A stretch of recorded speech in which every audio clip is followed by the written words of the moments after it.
So the second question is, what are the challenges in the MSMEs market? Can we start with Krishnan?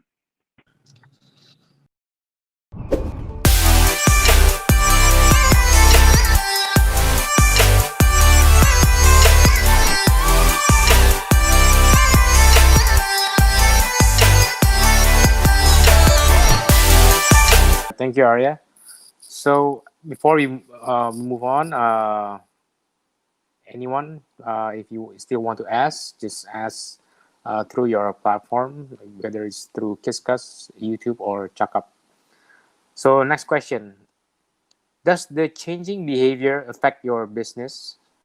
If yes, how does it affect you? So let's start with Hiro. It's funny because even before COVID, we had our social media campaign, Dari Rumahmu, from your home, right? Because we allow our customers to not have to go to the bank to transact. And I think that just kind of fit in nicely during COVID because, of course, during the PSBB, people avoided going to the banks, and we provided them a seamless solution where they can transact online. So that was very beneficial. However, of course, import-export, depending on the industries that we served, COVID definitely had an impact on some of our customer segments. Travel was completely out, right? We had two of the, I think, top 3 or 5 travel companies in Jakarta, Smiling Tour, and which one? Golden Rama Group. Their transaction went down to 0, right? So it's crazy, like looking at some of the industries that were impacted. But we quickly assessed the industries that were still moving, that were kind of growing, medical supplies, for example, and we shifted our customer target segment to those kind of industries. So we try to diversify as much as we can in terms of who our customers are, avoided the kind of concentration risk. And April, May, the peak period of COVID was pretty bad, but we've been slowly getting back on track. So how do you knock on doors? So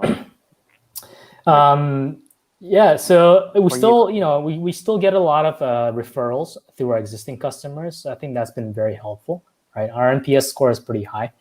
And then, especially I guess during COVID, we try to activate a lot of the online channels. LinkedIn, I think that's where most of our customer segments, target customers are. It's a great channel when you're targeting businesses. The sort of Facebook, the other kind of digital marketing channels we tried, but we noticed that a lot of I wouldn't say noise, but a lot of people who just want to check out the platform came in. So we shut that out, and we just focused on channeling resources through the most effective ones, which was kind of LinkedIn. Yeah. Is there any other B2B marketplace that you work with? Right. So I guess another thing we tried to activate was more like a B2B2X model, right? Where because we built out infrastructure on cross-border payments, why not we offer this out to other partners? We haven't done this in Indonesia yet, but we have started to do this in Singapore. We have seen some successes.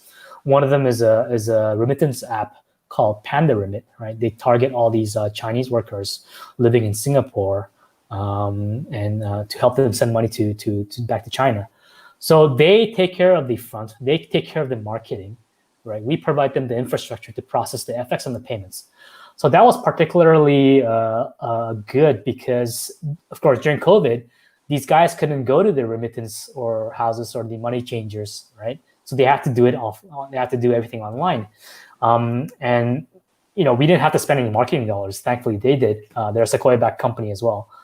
So through that, we got a lot of business by activating or leveraging our infrastructure and providing that infrastructure out to the partners. And we hope to do more of this in Indonesia.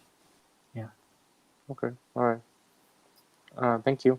And how about you, Krishnan? Yeah. No, so for us, It was interesting. I mean, it's really COVID hit 2 months after we started. So obviously there was a lot of panic in terms of. But the few good things that worked for us very clearly was the simple fact that from day one, like I said, right, we old concept done differently. So from day one itself, we were very clear that our distribution, which is acquisition of new users, will be digital and not attributed to the simple fact that we saw that people are much more eager to get I mean, a few things contributed. One is obviously they care more about what they spend and how they spend and how much they make. So that gave a acceleration to their tendency to get organized, right? So that helped. And the second part was just going digital became a talk in town between the merchant communities. And the beauty of especially small merchants that we deal with is that there's a lot of word of mouth. So when you become popular in one circle, you just spread really fast in that whole circle. So we have a lot of hyper local communities. We take out the map. It's just a lot of pockets, and that's because they talk to each other, and that thought of digitization went very, very fast into everybody. So we have been definitely one of the, let's say, beneficiaries of the COVID from that context of how fast we grew. The other piece, though, in the earlier days of COVID, we saw that the number of transactions per merchant went down. We saw some categories massively affected. Interestingly, categories like groceries were affected through COVID. But we also, and also the revenue per merchant per day or per month also went down. But that's starting to pick up now, and things are looking way better. Due to BSBB, Jakarta was much more affected. Like I know merchants. What I did was I put my phone number on the app because I couldn't go meet people anymore. So I put my own WhatsApp number on the app and told people to reach out directly. And a lot of people reached out, but interestingly, almost 95% of them were from Jakarta. And that's where it really affected because of the lockdown, right? Like outside was not much. Yeah. So did you say again you put your phone number? Yeah, I put my phone number on the app so people can reach out directly. Otherwise, it goes to customer service, and then she can choose not to. I mean, so I just thought, I mean, because I always take a day or two to go and meet people before, and now that's not an option. And when COVID hit, I was really curious to find out where is this all heading. So yeah. So how many WhatsApp messages do you get? So this is not I don't do that anymore, but there was a 3-week period where I did it. It was like March, right? Like mid-March to early April. I used to get hundreds of messages a day. Many of them asking me for loans, actually. Many of them asking me for loans, and also some of them. We ran a lot of programs for our merchants. Like we were training merchants to use Tokopedia.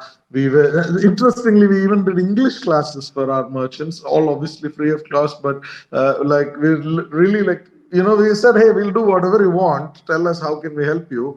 And obviously loans was the largest thing, and we could only do so much there, but we're just connecting to others. But more importantly, things where we could help was to help them make their catalog a bit better, or help them sell on Tokopedia and stuff like that. So we were actually running programs for our merchants. And it was a panic mode in the beginning because nobody knew how this would all end up, right? I think people are now calm. It doesn't mean COVID is over, but people now, it's the known evil. So yeah. Yeah, at least you know what they need, right? Yeah. That was a good way to get to know people fast. Yeah. Okay. All right.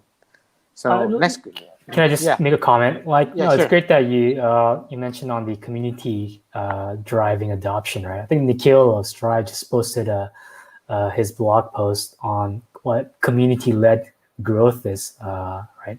Which I think is the kind of new sort of strategies on, for example, product brands leveraging their, let's say, if it's a beauty product, their beauty kind of community, Instagram community, influencer community. If it's, you know, a sports product, I think there was a company in UK called Gymshark, right? All right. I think what he did was that he didn't have the advertising dollars. So what he did, he tapped on the kind of gym or Instagram influencer community to spread his product, and now it's $1 billion company. So it's an interesting kind of shift in how people are adopting services and products through community. Yeah, I agree, and I think in this new normal and this new situation, there is there are many new needs, and which led to a new market. And the way that Krishnan did, I think you get to know this new market needs of your customer. Okay, so next question from one of the listener from Monis Rahman. Can you give specific examples of how you change your product to fit the market?